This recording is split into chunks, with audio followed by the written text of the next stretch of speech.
What's going on, everyone? My name is Jack Southall, and it is time, of course, for the Raw review. It is August the 3rd, 2015. We're getting close to SummerSlam. We are in San Jose, California, the home of WrestleMania 31 this year, so let's not muck about, let's get into this. So we opened up the show, of course, as we were expecting, with a Rowdy Roddy Piper tribute, which was very nice. They show a video package running through his life and his career, which was very, very well done. So, good on you to WWE. Then we open up the show with Seth Rollins coming out, and he's got a new T-shirt, which is taking the piss out of John Cena's T-shirt, which is "Never Shuts Up" instead of "Never Give Up." So I thought that was funny. Footage from last week was showing that Rollins giving him a broken nose, and Rollins is just pretty much taunting this throughout the entire show and saying, and then he announces, oh my god, title for title, him and Cena, United States Championship and WWE World Heavyweight title. No, just no. This means Cena's going to win. And then as soon as he wins that title, Sheamus is going to pop in, boom, he's going to win the championship.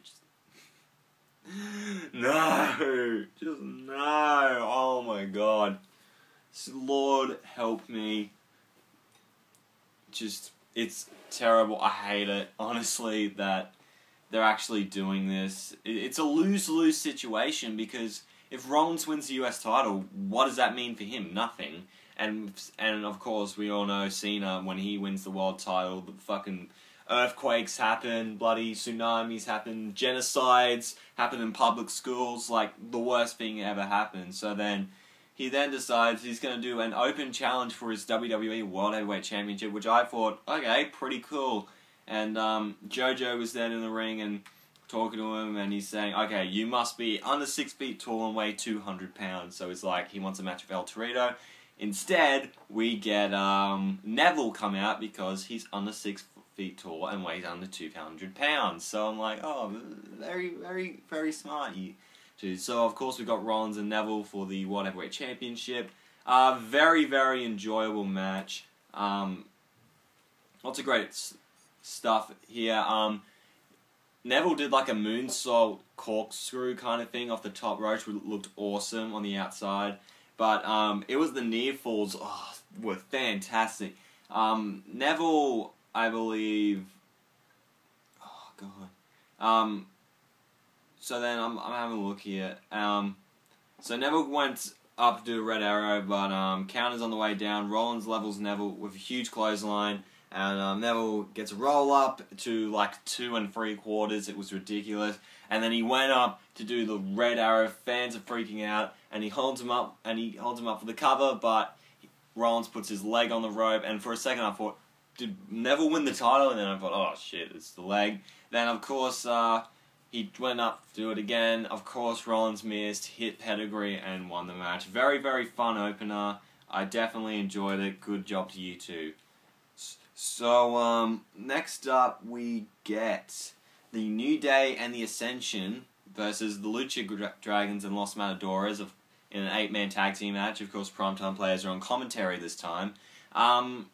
Okay, this was an okay match. Can I just say, Titus O'Neil, like, if he ever quits a career in wrestling, he should go on commentary. I think he's pretty right. So then, how this match ended though, Kalisto kicked Kofi Kingston in the face, went up, but El Torito tried to pull away Xavier Woods. Kingston hit Trouble in Paradise for Kalisto with the win. After the match, New Day and primetime players had a bit of a stare down, which is always alright to see. By the way, Kofi's like little waltz into the ring is just fantastic. It's the gayest but greatest thing ever. So then we get the Bella Twins versus Charlotte and Becky Lynch. Good tag team match. I like how they gave him some time for this. How this ended, Charlotte went for a boot, but it missed. Nikki planted Charlotte with like a huge spine buster, hit the 2 count. Charlotte then counters with a knee to the face and gets to the figure 4 into a bridge, applied figure 8. Nikki taps out and we get the win. So then backstage, JoJo is with Team Bad. So JoJo brings up the submission sorority, which they call themselves now. have taken control. Sasha Banks brings up pinning Paige last week, and then Naomi challenges Paige to a match later on tonight, and she's sick of hearing about Ronda Rousey. I think WWE's trying to kiss up to her because she's now the talk of the MMA world right now after knocking out that bitch in like 34 seconds. So I think they really want Ronda to come in and do some stuff with them.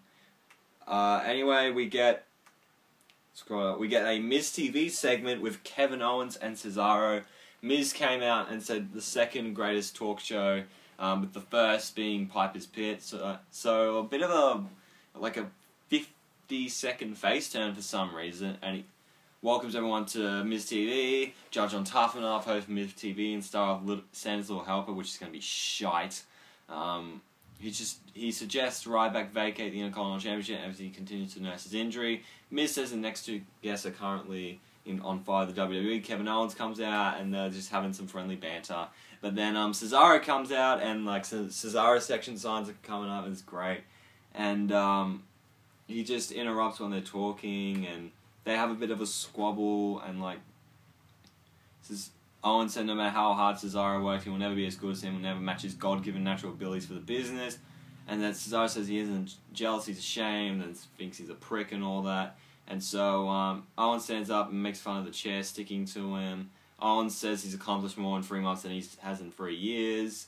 Stuff like that. And Cesaro moves his jacket, Owens and them getting ready, and he's like, yeah, this is what Miz TV is, all that. And they're both like, shut up! So that was funny. And then they have a bit of a fight, and he's like, walk, Owens, walk, and he just walks off and all that. He usually does. So Owens versus Cesaro at SummerSlam should be friggin' awesome. I hope they tear the house down. Next up, we get Rusev versus Mark Henry. Mark Henry just got buried in this match. Rusev hits a big super kick, fires himself up in the corner, catches Henry with another super kick, and got the win, so pretty much burial. JBL then plugged SummerSlam for $9.99, and he was holding up palm cards for some reason. That's how dodgy the WWE is. Then we get Bray Wyatt cutting an awesome promo. He's like ripping apart the petals of a flower and how it's just become a weed. He tells Roman that you've become the symbol of beauty, hope, and strength. And they chose you and they decorate you, man. And it says, Reigns, you're no different. And Luke Harper then said, try to want Dean Ambrose. And then Sheamus just walks in and is like, oh, what's up, guys? Hey, I'm going to beat up Orton tonight. And one's like, piss off. So, next up, we get Zack Ryder versus King Barrett. King Barrett won. Zack Ryder's on TV. Hooray, let's go. To Brock Lesnar and Paul Heyman segment. Oh, just a great stuff, of course. What do you expect? It's brilliant. Anything that comes out of Paul Heyman's mouth is brilliant when it's in character. And he says that The Undertaker will never rest in peace because he will never defeat his client.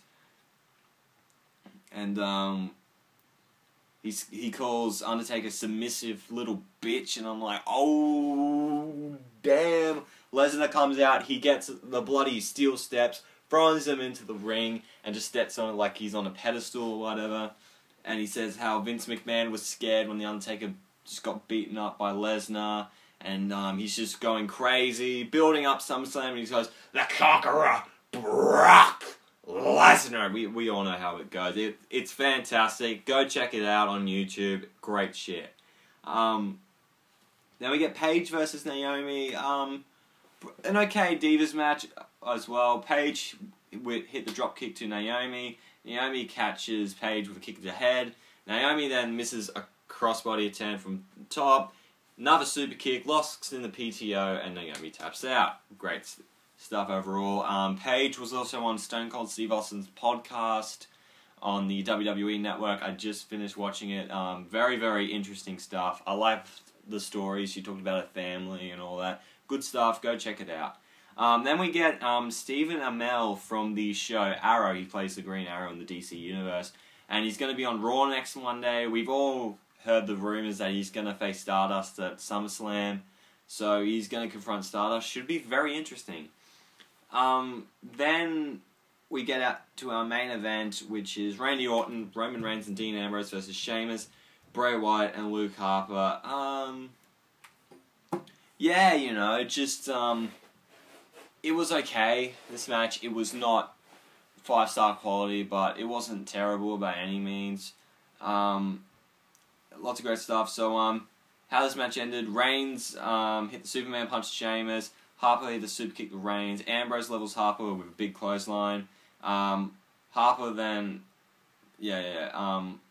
Wyatt hits Sister Abigail. Ambrose counters. Suicide dive to Harper. RKO to Wyatt. Spear to Sheamus. Reigns hooks the leg, gets a pinfall, and they all win. So, how this is going on, Randy Orton and Sheamus are most likely going to have a rematch at SummerSlam. Let's hope they don't go too long. Even though the Battleground match was actually pretty damn good. Roman Reigns and Dean Ambrose versus the Wyatt family, it should be very good. I hope, I don't know how long Eric Rowan's out, but I hope he does make an appearance somehow. And we've been hearing rumors that Sting is apparently going to show up, so maybe he gets involved in some way, shape, or form. Let's just cross our fingers. Overall, this was a good show. I enjoyed it. I thought it was going to go downhill a bit after the only little bits I don't like was Zack Ryder and King Barrett and the Rusev Mark Henry squash match. Like, that little segment was just boring to me. And then the Brock Lesnar segment just got it back up. 6-man tag was fine, and we got a pretty good show. I'd give this a thumbs up. Brock Lesnar and Paul Heyman was just amazing. I feel like this build-up to their match at SummerSlam was how they should have built it up at WrestleMania 30. So, that was it. Very good episode of Raw. Hope you guys have enjoyed. Make sure to leave a like if you did. Comment down below your favourite bit of tonight's Raw. Make sure to hit the subscribe button if you want cake. I don't know, that's the first thing that came to my mind was cake. Twitter and Instagram is at JackmanLaw31, and I will see you guys later for whenever the hell I post something, and I am out in 3, 2, 1.